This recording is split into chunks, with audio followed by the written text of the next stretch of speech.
Hey guys, God of War Geek here. Hope you're all doing well and welcome to another video.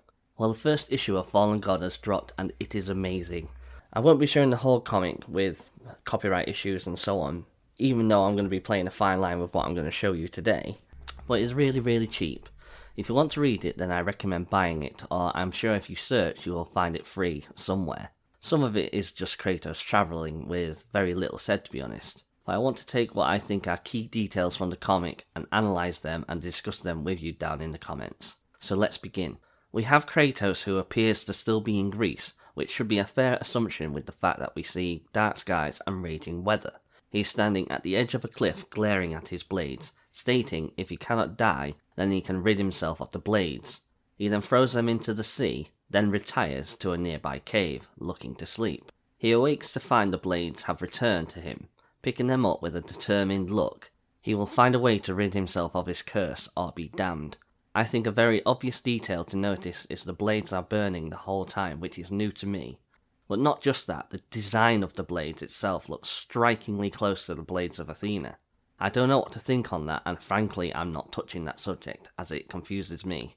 I hope it's nothing, but what do you guys think? Kratos then sets sail on a boat and arrives in Egypt. Traversing the land, he comes across a village and the people are clearly shaken to see him, except for one old man, who tells Kratos why should they not quake at the approach of the Ghost of Sparta. So this again confirms that Kratos' story has very likely been heard across the world. He also says the Land of the Pharaohs, which confirms it's Egypt.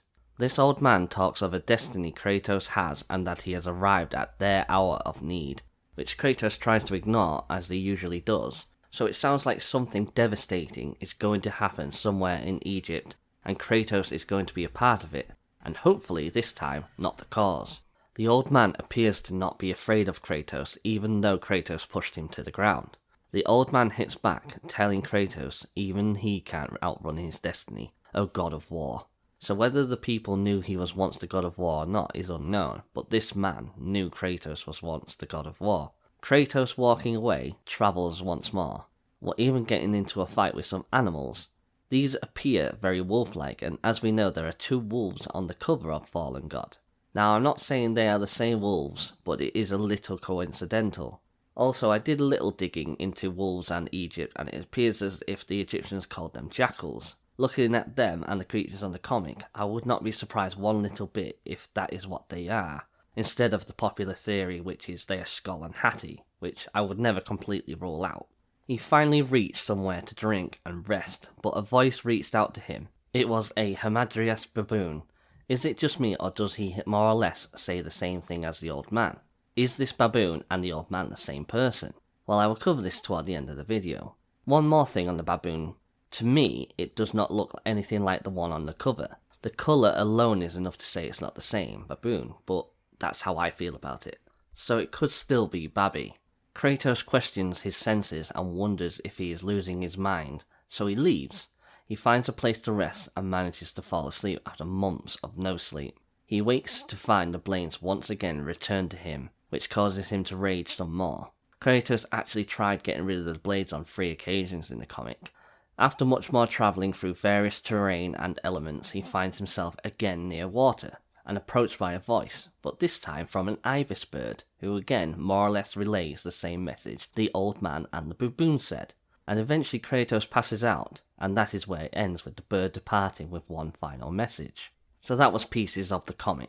My theory, the old man I believe to be Thoth, the god of wisdom, writing, and many other things. In Egyptian myth he is associated with 2 animals, the ibis bird and the baboon. What 2 animals appeared before Kratos, saying more or less the same things as the old man, as well as the objects he was holding, which was the stone tablet and the chisel to write with when he met Kratos in the village. Before I read this I theorised it was Thoth, and this comic pretty much confirms it for me. I have a larger theory as to what I think is going to go on in Egypt, but I'm not sure whether to make a video on it yet or not. Let me know what you think. I also have videos coming on who I think the Raven Keeper is, the Jotunheim mural, who blew the horn, and many more. But anyways guys, that's it for this one. I would greatly appreciate if you would like, share and subscribe, as it would help the channel a lot. Click the bell to be notified for every time I post. Thank you for watching, take care and prepare yourselves. Ragnarok is coming.